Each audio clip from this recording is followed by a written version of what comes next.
Hello, I am Leah Pao. What society sees me as, I would identify as a trans woman. I am 31 years old and I am of Niuean and Tongan descent, so I am a Pacific Island, unapologetic bad bitch. I come from a super supportive, I call it blood family. I remember when I was early ages of 3-4 years old, I've always gravitated towards feminine energy. The thing with my family is that they allowed me to be that way. Not one single person in my family ever said no to me. One big thing about my mum is that she always listened to me, and wrapped that support around me. When I was 11, I said to my mum, I don't want to do this anymore. We need to figure out ways of what are we going to do for me to live my, authentic best self. We talked to a gender specialist and I had to go through these psychology tests to figure out if this is what we really want to do. Me and my mum decided that I was going to start hormone therapy when I was 13. My family have been really supportive, right? So I always felt like I didn't need to reach out to the queer community because I had the solid foundations of my family and the support. Kind of did my own thing, navigated my way through life, just living as myself without the queer community.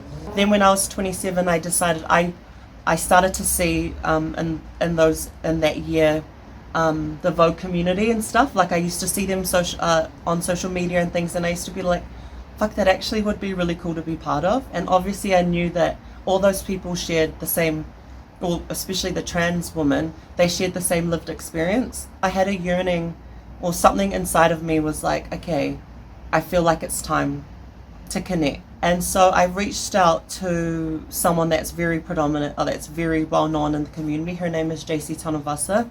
And we did all the engagement. I went to all these community gigs and stuff. People got to know me. And I feel like that was probably one of the best things that ever happened to me, and I didn't even realize that I needed that. Meeting women that shared the same lived experience was honestly life-changing. I literally thought that I had it good, because I had such a great, life up to that point. But just meeting the girls, and when I talk about the girls, I'm talking about, trans girls. It was just fucking bomb. It was so empowering. It was so nice to be able to share some experiences that they also shared. I'm just so glad that I was really staunch in my identity, and obviously that really helped that I had a supportive family. But I feel like even if they weren't, I would have continued to be who I am. I've always had this inner strength where I was like, no, this is who the fuck I am and no one's gonna tell me. Yeah. I would say that I've always been really dramatic. I hate drama, but I've always been super dramatic. I did music and art in school, but it was never really a super passion of mine. So I always leaned on academia. It wasn't really much performance. Technically, I don't come from a performance background, but what I do have inside of me is this ultimate self-confidence, and I honestly feel like that was created from my family being supportive and always being like, no, what you're doing is exactly right. I feel like that's my point of difference. So because I have this I know who the fuck I am, I've never questioned my identity. I've always been very confident with that. I feel like no matter what I do when I perform, it's always going to come off that way. We say in ballroom, it's essence. Mm-hmm. It's that I definitely feel like I have the essence. I probably don't have the technical aspects of, what a dancer is and stuff, but I feel like essence always overpowers anything. Okay. So actually since 2017, and since I've been walking the balls in New Zealand, I've actually won 10 grand prizes. My creative outlet doesn't come from healing that I need to do, because I feel like I'm already there, right? So, but when I do create, when I am my most creative self, and when I do allow the creative juices to flow, I feel like the end product with that is healing for others. So I feel like by being creative and being, allowing myself to be that, that way, it actually is, yeah, really healing for others. I don't think it's really healing for myself. Say in ballroom, when I am at my peak of creativity, I do it to be empowered, like to empower myself even more. When I step foot on the ballroom floor, when there's a ball and I am competing, I step in knowing that I'm the motherfucking one. Like, there's no one hotter than me in that space, you know, and that's the mindset that I have, because I really truly believe it at the time. That's where probably I exude the most, my most creativity is in that space, because in that space, you have the freedom to be your just like ultimate being. Having that fantasy of yourself in that head and fulfilling that fantasy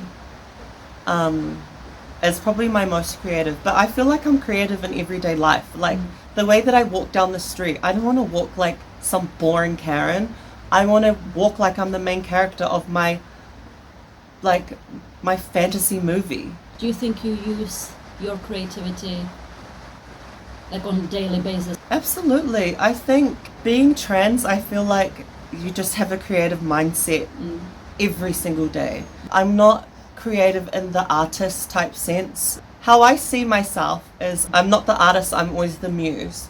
And so I feel like I exude creativity for others, you know, or inspire creativity for others. I knew from the jump who the hell I was, what I wanted to do. I would say, and I'm very privileged or blessed that I've, have a family to allow me to do that.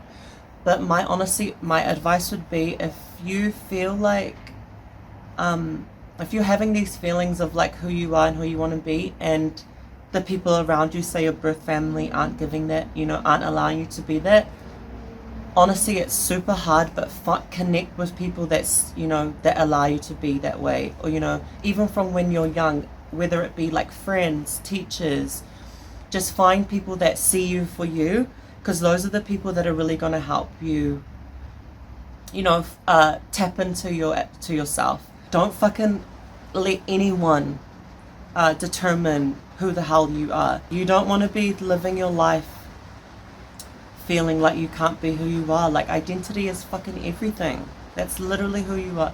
And honestly, I know this is cliche, but like every single person is different in this world, and that's fucking beautiful. Never let any single person in this world determine who the hell you are.